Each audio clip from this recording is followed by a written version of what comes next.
Okay, I've done this before. I tried it on one, and I don't know if you've seen my video yet on the other job, but it was just kind of a hack job that I did because I just wanted to get it done. I used an old F1 eyecup that I took off my dad's old camera, and it's just sitting there not doing anything, and I figured, may as well try because this looks like it's going to work.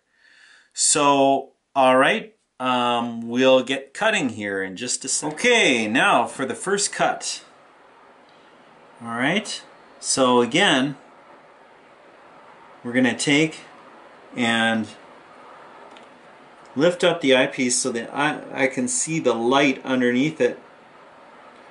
And just at the point where I don't see light anymore, I back off and just leave a hair bit of light. I use a nice sharp blade. I've got a Lennox. I know it doesn't look too pretty, but as you might be able to guess, I'm a carpenter. That's what I do for a living. And these are Lennox gold blades. You can get them at Home Depot, and you can buy them in 5-packs for like $3. And they're super sharp.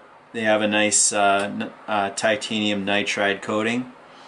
And they work really good, so I would suggest if you can spare a few bucks, otherwise, you know, just any old blade will do. Just be really careful that you don't.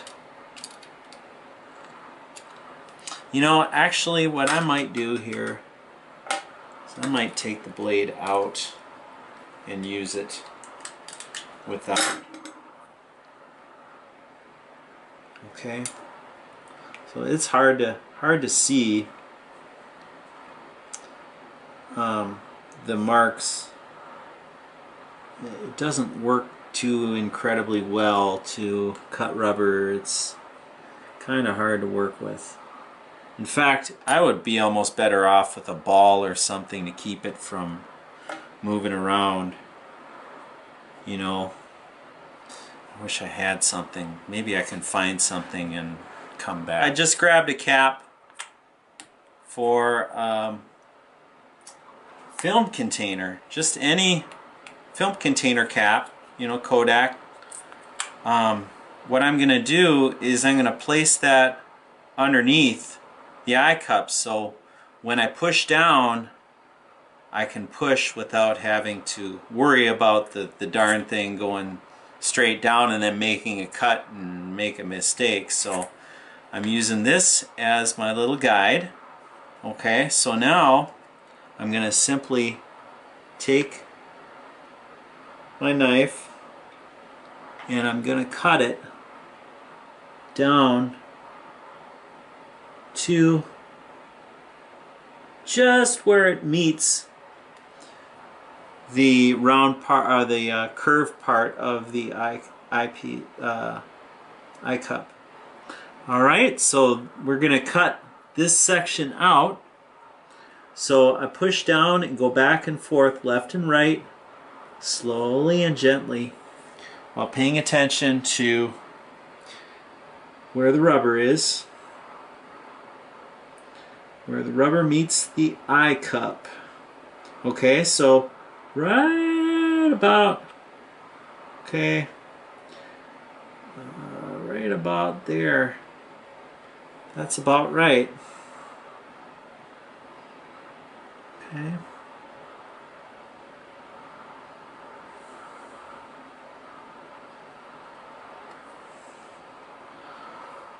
Yeah, this rubber is really tough to cut, and you don't want to go too deep. You want to get it just right. So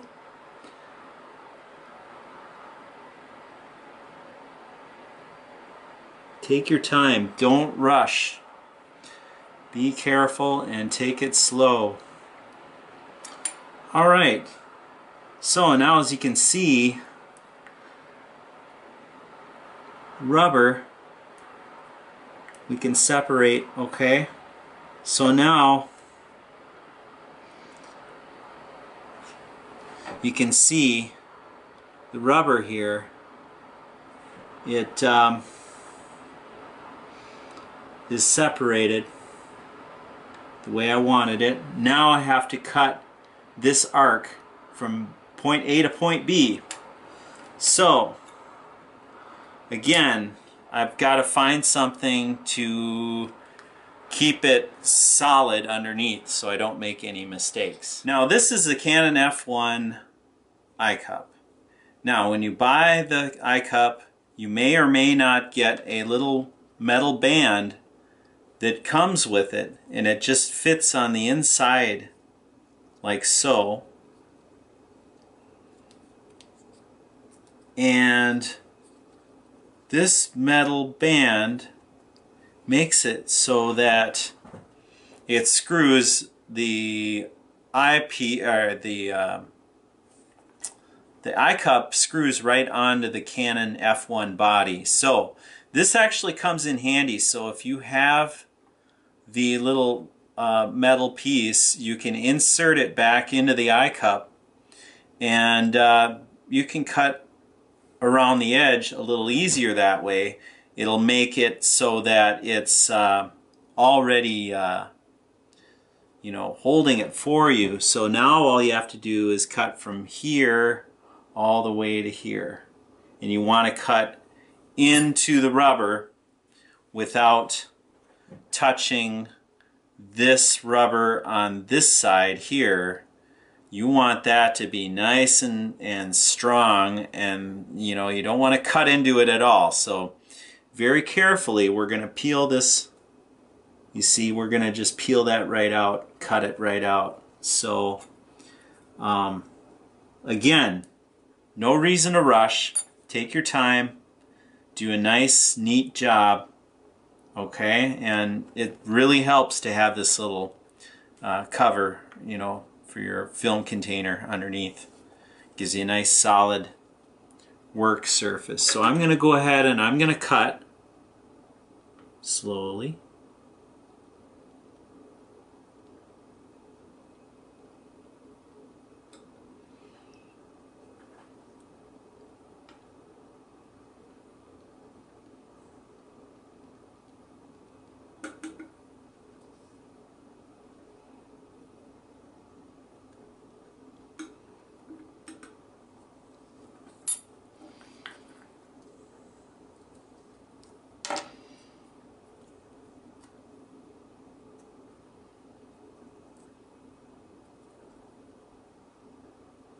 Okay, well, we're making some progress here. Just takes time. Like I say, don't rush. Do a good job.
Okay, so there's our little piece.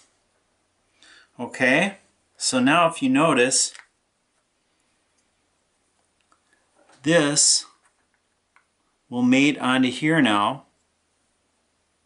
Okay, and now we've achieved some sort of parallelism between the two pieces. If you notice, they are roughly parallel now, roughly parallel from one to the other. So now comes the next decision. Okay.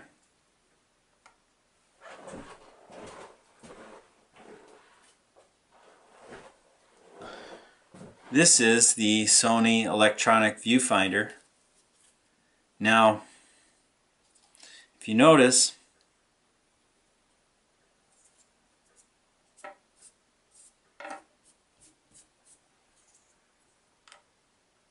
the viewfinder just snaps right into place, okay?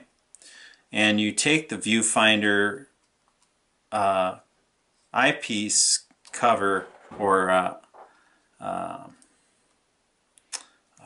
what do you call it? Take off the